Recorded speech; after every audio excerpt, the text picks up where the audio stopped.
Hello नमस्कार good evening मेरे दोस्तों। मैं आपका भाई आपका दोस्त अपने इस यूट्यूब चैनल पर आप सभी का फिर से स्वागत करता हूं और अपने उसी मोटिवेशनल कोट के साथ है कि ना रुकूंगा ना झुकूंगा, सिर्फ करके दिखाऊंगा। आज का हमारा ये जो टॉपिक चलने वाला है साथियों, इसके अंदर हम देखेंगे अपने यूज ऑफ इन्फिनिटिव वर्ब को, जिसको आप टू फॉर्म ऑफ वर्ब भी कहते हैं। और इस चैप्टर से रिलेटेड मैं आप लोगों को टाइप नंबर 5 तक करवा चुका। ठीक है, हर रोज एक या दो टाइप मैं लेकर के आता हूं और उससे रिलेटेड जो एग्जाम्पल्स हैं वो एग्जाम्पल्स कैसे बनाए जाएं वो सारी की सारी चीज़ें आपके सामने रखता हूं। आज हम ये टाइप नंबर 6 से और टाइप नंबर 7 को देखेंगे। देखिएगा दोनों के दोनों जो टाइप हैं उन दोनों टाइप के अंदर किस तरीके के एग्जाम्पल आपके सामने आएंगे। तो यहाँ पे ध्यान देने की बात ये है कि आज तक हम जो ये टाइप नंबर 5 तक देख रहे थे उसके अंदर हमने क्या देखा था कि ये जो सब्जेक्ट और वर्ब थी, इस वर्ब के बाद में हम या तो ऑब्जेक्ट को काम में ले रहे थे या फिर टू फॉर्म को काम में ले रहे थे। आज का जो ये टाइप आती है आपके टाइप नंबर 6 और टाइप नंबर 7 है, इसके अंदर थोड़ा सा चेंजमेंट है। देखिएगा क्या है। सबसे पहले टाइप नंबर 6 की बात करते हैं तो इसका जो स्ट्रक्चर है ये स्ट्रक्चर देखिए, और आपको तो केवल और केवल स्ट्रक्चर है वो स्ट्रक्चर ध्यान में रखना है। अगर स्ट्रक्चर आपको ध्यान में है तो आपके सारे के सारे जो एग्जाम्पल्स हैं, सारे सेंटेंसेज हैं, इन सभी सेंटेंसेज को आप बहुत आराम से बना लेंगे। तो देखो जी, इस टाइप के अंदर सबसे पहले आपको स्ट्रक्चर देखना। तो स्ट्रक्चर क्या बोला, सबसे पहले है सब्जेक्ट, इसके बाद में वर्ब, इसके बाद में वेदर, ये जो वर्ड है ये वर्ड आपके अलग है, फिर इसके बाद में टू फॉर्म ऑफ वर्ब और इसके बाद में अदर ऑब्जेक्ट। अब सबसे पहले तो मैं आपको बता दूं कि ये जो वेदर है, इस वेदर को हम कहाँ काम में लेंगे और कैसे काम में लेंगे। देखिएगा, आपके सामने काम करने के लिए कोई दो कंडीशन है। ठीक है, वो जो दोनों की दोनों कंडीशन है, उन दोनों कंडीशन के अंदर अगर आपको कंफ्यूजन है कि मुझे ये वाला काम करना है या फिर ये वाला काम करना है, तो उस स्थिति को शो करवाने के लिए, उस कंडीशन को शो करवाने के लिए हम किसको काम में लेते हैं, वेदर को काम में लेते हैं। ठीक है, अब देखिएगा एक एक एग्जाम्पल बहुत अच्छे से करेंगे अपन। सबसे पहला जो एग्जाम्पल है वो एग्जाम्पल क्या है, मेरी समझ में नहीं आता कि मैं बोलूं या चुप रहूं।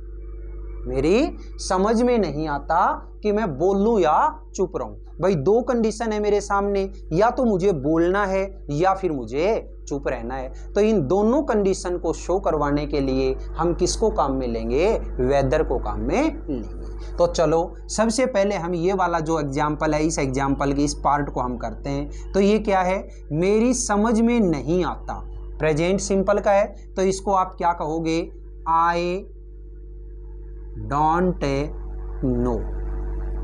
आई डोंट नो, मेरी समझ में नहीं आता। फिर क्या लगाओगे, ये देखो सब्जेक्ट लगा दिया, सब्जेक्ट के बाद में वर्ब लगा दी। अब क्या लगाना है आपको, वेदर लगाना है। तो ये लीजिएगा वेदर। अब इसके बाद में टू फॉर्म, तो टू फॉर्म देखो क्या है, बोलना, बोलना को क्या कहेंगे आप, स्पीक। तो इसको जब टू फॉर्म में लिखेंगे तो क्या कहेंगे, टू स्पीक। और अब चुप रहूं, चुप रहना को क्या कहेंगे, मम, MUM। ठीक है, तो क्या कहेंगे, और कीप मम। ठीक है, I don't know whether to speak और कीप मम। मेरी समझ में नहीं आता कि मैं बोलूं या चुप रहूं। कई बार अपन कोई बच्चा होता है, अगर छोटा बच्चा है, वो छोटा बच्चा अगर कुछ ज़्यादा शरारत करता है तो अपन उसको ही बोलते हैं मम, है ना, यानी कि चुप हो जा। तो यही जो चीज़ है ये यहाँ पे अपन ने लिख ली, I don't know whether to speak और कीप मम। नेक्स्ट देखो, वह निश्चित नहीं कर पाया कि वह ठहरे या जाए। दो कंडीशन है, या तो ठहरना है या जाना है। तो दोनों कंडीशन को शो करवाने के लिए वेदर को काम में लेंगे। तो देखिए सबसे पहले इस पार्ट को किया, वह निश्चित नहीं कर पाया, तो क्या लिखोगे आप, ही कुड नॉट या फिर couldn't decide. He could not या कुडंट डिसाइड। अब क्या लगाओगे, weather.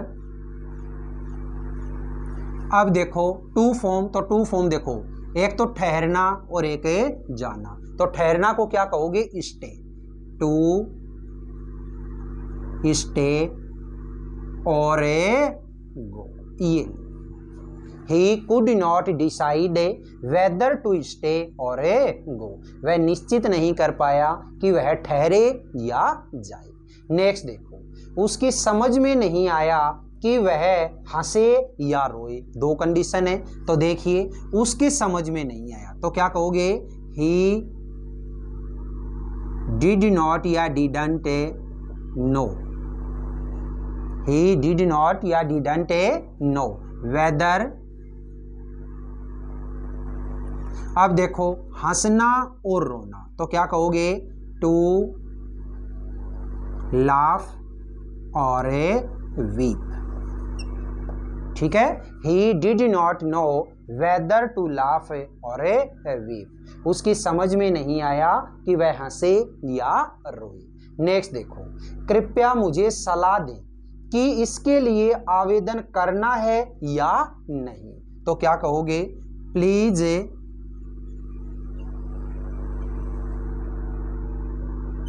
Advise me. Please advise मी, कृपया मुझे सलाह दें। वेदर, अब क्या करना है, टू फॉर्म। तो टू फॉर्म देखो, एक तो है आवेदन करना और एक है नहीं। तो क्या कहोगे, टू अप्लाई फॉर दिस और नॉट। ये please advise me whether to apply for this और नॉट। कृपया मुझे सलाह दें कि इसके लिए आवेदन करना है या नहीं। नेक्स्ट देखो, उसने मुझसे पूछा कि वह खेले या पढ़े। दो काम है, तो देखिए क्या कहोगे, उसने मुझसे पूछा, he asked me whether. Whether तक पहुंच गए, आगे टू फॉर्म देखो क्या है, खेलना या पढ़ना। तो क्या कहोगे, टू प्ले और रीड या फिर स्टडी। ठीक है, टू प्ले और study. He asked me whether to play और स्टडी। उसने मुझसे पूछा कि वह खेले या पढ़े। तो ये थी मेरी टाइप नंबर 6, जिसके अंदर आपको केवल और केवल स्ट्रक्चर याद रखना है। सबसे पहले सब्जेक्ट, इसके बाद में वर्ब, इसके बाद में वेदर, इसके बाद में टू फॉर्म ऑफ वर्ब और इसके बाद में अगर अदर ऑब्जेक्ट कुछ बचता है तो वो। अब बात करते हैं हमें टाइप नंबर 7 की। टाइप नंबर 7 का जो ये स्ट्रक्चर है, ये स्ट्रक्चर क्या है, गौर से देखिएगा। सबसे पहले क्या आता है, सब्जेक्ट, इसके बाद में वर्ब टू बी। अब ये जो चीज है ये समझने लायक है, देखिएगा, वर्ब टू बी, इसके बाद में एडजेक्टिव, इसके बाद में टू फॉर्म और इसके बाद में अदर ऑब्जेक्ट। सबसे पहली बात तो ये आती है कि सर ये वर्ब टू बी क्या है और ये एडजेक्टिव क्या है। ध्यान से सुनिएगा दोस्तों, वर्ब टू बी जो है, इस वर्ब टू बी के बारे में मैंने पहले भी आप लोगों को बताया था कि जो टू फॉर्म होती है, जो बी फॉर्म होती है, उस बी फॉर्म को हम क्या बोलते हैं, वर्ब टू बी बोलते हैं। बी फॉर्म का मतलब क्या होता है, is, am, are, was, were और शैल, विल। अगर प्रेजेंट टेंस की बात है तो is, am, are, past tense की बात है तो वॉज, वर और फ्यूचर टेंस की है तो शैल, विल। आपको तो ये ध्यान में रखना है। अब देखिएगा, ये तो हुई मेरी वर्ब टू बी। आगे जो पॉइंट दिया, ये पॉइंट क्या है, एडजेक्टिव। तो एडजेक्टिव के बारे में आप बहुत अच्छे से जानते हैं। अगर आपको इतना ज़्यादा इसके बारे में नॉलेज नहीं है तो मैंने पहले से इस एडजेक्टिव के ज़्यादा भी नहीं तो तकरीबन शायद 15 से 20 वीडियो मैंने अपने इस चैनल के ऊपर अपलोड कर रखे हैं, आप वहाँ से देख सकते हैं। एक बार के लिए सुन लो क्या होता है। एडजेक्टिव है क्या, कि कोई भी नाउन या प्रोनाउन को डिस्क्राइब करने वाला, उसको क्वालिफाई करने वाला, उसके बारे में बताने वाला, या फिर मैं ये कहूँ कि किसी नाउन या प्रोनाउन की विशेषता बताने वाले जो वर्ड्स होते हैं, उन वर्ड्स को हम क्या बोलते हैं, एडजेक्टिव बोलते हैं। ठीक है, मैंने बोला कि चैप्टर हार्ड है। कैसा है चैप्टर, हार्ड। तो ये जो हार्ड है ये क्या हो गया, मेरा एडजेक्टिव हो गया। चैप्टर सिंपल है, ठीक है, चैप्टर डिफिकल्ट है, वह सुंदर है, है ना। तो ये सारे के सारे जो वर्ड हैं, इन वर्ड्स को हम क्या बोलते हैं, एडजेक्टिव बोलते हैं। अब देखो ये स्ट्रक्चर अगर याद है तो सब कुछ याद है। ये मानो क्या है, सेंटेंस नंबर 1 में देखिए, मैं आपसे मिलकर या फिर मैं आपको देखकर बहुत खुश हूं। तो यहाँ पे देखिएगा सबसे पहले जो सेंटेंस है, सेंटेंस में सब्जेक्ट क्या है, आई। अब आई के साथ में आपको वर्ब टू बी लगानी है। प्रेजेंट का सेंटेंस है तो आई के साथ क्या लगाओगे, आई एम। ठीक है। अब इसके बाद में एडजेक्टिव, तो एडजेक्टिव यहाँ पे क्या हो जाएगा, वेरी ग्लैड। ठीक है, खुश हूं, बहुत खुश हूं, और बहुत खुश हूं तो क्या हो जाएगा, very glad. I am a very glad. ठीक है। अब इसके बाद में टू फॉर्म, अब टू फॉर्म है तो ये टू फॉर्म क्या बनाओगे, यानी कि फॉर्म क्या है, मिलना या फिर देखना। ठीक है, तो मिलना के लिए आप मीट कह सकते हो, IMEET, या फिर एक सिंपल वर्ड में सी कह सकते हो, SEE। ठीक है, दोनों ही जो मीनिंग है वो इसी तरीके के हैं, मिलना या देखना। तो क्या लगाओगे, टू सी यू। ठीक है, I am very glad to see you, मैं आपसे मिलकर या फिर मैं आपको देखकर बहुत खुश हूं। नेक्स्ट देखो, अध्याय समझने में कठिन है। तो देखिए क्या है समझने में कठिन, अध्याय यानी कि चैप्टर। तो बोलो द चैप्टर। अब वर्ब टू बी, तो ये बताओ कौन से टेंस का है, कठिन है यानी प्रेजेंट का, और प्रेजेंट का है तो क्या लगाओगे, इज। The chapter is. अब इसके बाद में एडजेक्टिव, तो एडजेक्टिव क्या है यहाँ पे, कठिन यानी कि डिफिकल्ट। ठीक है, डिफिकल्ट। फिर इसके बाद में टू फॉर्म, तो टू फॉर्म किसकी बनाओगे यहाँ पे, समझना, और समझना को क्या बोलोगे, अंडरस्टैंड। तो क्या लिखोगे, टू अंडरस्टैंड। ठीक है, ये लीजिए, the chapter is difficult to understand, अध्याय समझने में कठिन है। नेक्स्ट देखो, मरीज चलने के लिए बहुत कमजोर था, यानी कि मरीज इतना कमजोर था कि वो चल नहीं सकता था। तो यहाँ पे सब्जेक्ट क्या है, मरीज यानी द पेशेंट, द पेशेंट। अब देखो कमजोर था तो यानी कि बात किसकी चली गई, पास्ट की, और पास्ट में जब टू बी फॉर्म लगाओगे, पास्ट में जब बी फॉर्म लगाओगे तो बी फॉर्म क्या होती है, वॉज वर। तो पेशेंट सिंगुलर है, इसके लिए क्या लगाया, वॉज। The patient was. फिर क्या लगाओगे, एडजेक्टिव। तो एडजेक्टिव के लिए क्या है यहाँ पे, कमजोर, और कमजोर है तो इसको क्या बोलोगे, weak. The patient was very weak या फिर सो वीक। ठीक है, वेरी वीक या फिर सो वीक। फिर इसके बाद में क्या है, टू फॉर्म, तो ये लो टू वॉक। ठीक है, the patient was very weak या फिर सो वीक टू वॉक। इसकी जगह पे आप एक वर्ड और भी लगा सकते हो, यहाँ पे टू लगाया है तो एक काम करो, वेरी की जगह पे आप ये वाला वर्ड अगर पुट कर दोगे, ये लो टू, है ना, क्योंकि टू का जो यूज होता है वो टू का यूज एक साथ होता है। The patient was too weak to walk. Next देखो, वह अपनी सुरक्षा करने के लिए काफी मजबूत है। तो देखिए इसके अंदर सब्जेक्ट क्या है, वह, ये लगाया मैंने, शी या फिर ही। शी अब है तो इसका मतलब प्रेजेंट की बात है, तो प्रेजेंट की है तो टू बी फॉर्म क्या लगाओगे, इज। She is. फिर इसके बाद में आपको क्या लगाना है, एडजेक्टिव। एडजेक्टिव क्या है इसके अंदर, मजबूत, और मजबूत को क्या बोलोगे, स्ट्रॉन्ग। ठीक है, she is strong enough,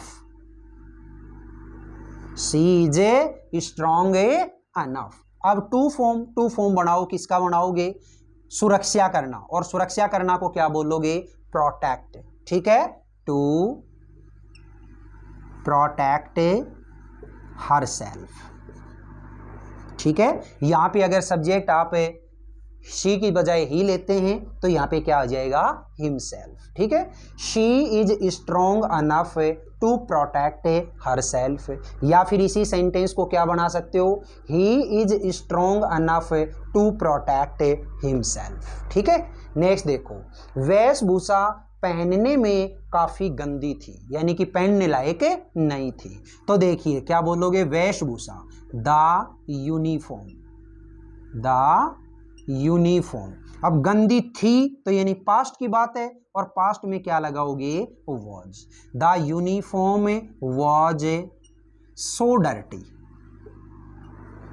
so dirty. या फिर आप ये कह सकते हो the uniform was dirty enough, dirty enough to wear.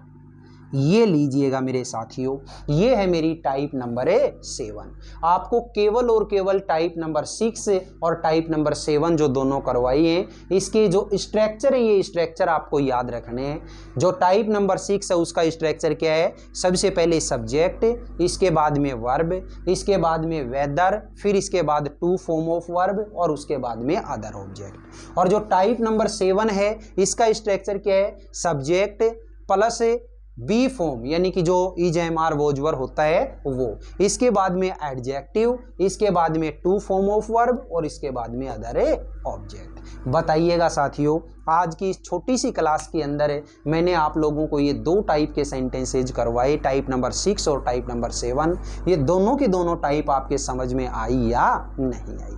अगर ये क्लास आपको बहुत अच्छे से समझ में आई हो, अगर ये क्लास वाकई में आपके लिए बहुत फ़ायदेमंद अगर साबित हो रही हो, तो इस क्लास को, इस वीडियो को आप ज़्यादा से ज़्यादा लाइक किया करें, शेयर किया करें, और कमेंट बॉक्स में कमेंट करके ज़रूर बताया करें, ठीक है। अपने इस चैनल को अगर आपने अभी तक सब्सक्राइब नहीं किया तो प्लीज़ इसे सब्सक्राइब करके पास वाले बेल आइकन को जरूर प्रेस कर लें। फिर मिलेंगे अपन अगले वीडियो में, तब तक के लिए आप हंसते रहिए, मुस्कुराते रहिए, और बहुत शानदार तरीके से अपनी इन क्लासेज का आनंद लेते रहिए। All the best, see you again next time.